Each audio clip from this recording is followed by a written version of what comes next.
Dövr dəyişdikcə texnologiya ilə böyüyən uşaqların dünyaya baxışı da fərqlənir. Smartfonlar, planşetlər, YouTube və animasiya platformaları uşaqların əyləncə və öyrənmə vasitələrini tamamilə dəyişdirib. Bu dəyişiklik isə bir zamanlar nənələrin dilindən düşməyən klassik nağıl qəhrəmanlarını yeni nəsil uşaqlardan uzaqlaşdırır. Psixoloqların fikrincə Azərbaycanın klassik nağıl obrazları uşaqlarda həm milli kimliyi, həm də mənəvi dəyərləri formalaşdırmaq baxımından böyük rol oynayırdı. Bu qəhrəmanlar həm də cəsarət, dürüstlük, səbir və ağla üstünlük kimi xüsusiyyətləri təbliğ edir. Lakin müasir dövrdə bu obrazlarla tanış olmayan uşaqların sayı getdikcə artır. Turpun nağılıdır, Şəngülüm Məngülümdür, Cırtdanın nağılıdır. Ən çox məşhur olaraq bu üç nağılı kimdən soruşsaq keçmiş nəsillərdən hər kəs bizə bu üç adı mütləq ki deyəcək. Uşaqlar bu nağıllarda dostluğu öyrənirdi, birliyi öyrənirdi, paylaşmağı öyrənirdi, özünü pis insanlardan necə qorumasını öyrənirdi, mərdliyi, güclülüyü öyrənirdi, zəif xüsusiyyətləri özlərindən uzaqlaşdırmağı bacarırdı. Bizim bu xalq nağıllarımız bizə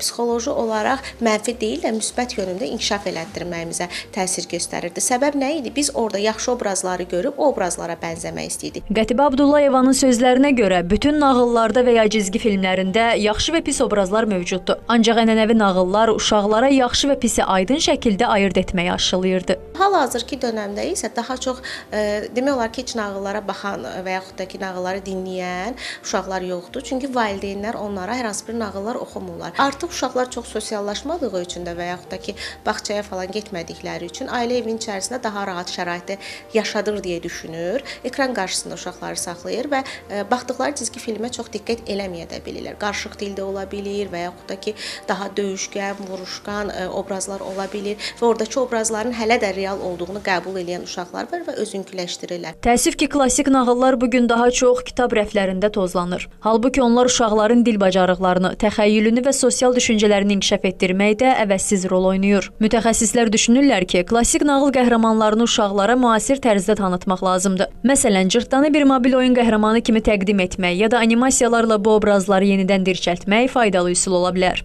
Ayşən Sərdar qızı, Vüsal Hüseynov, Xəbər Ertəsi.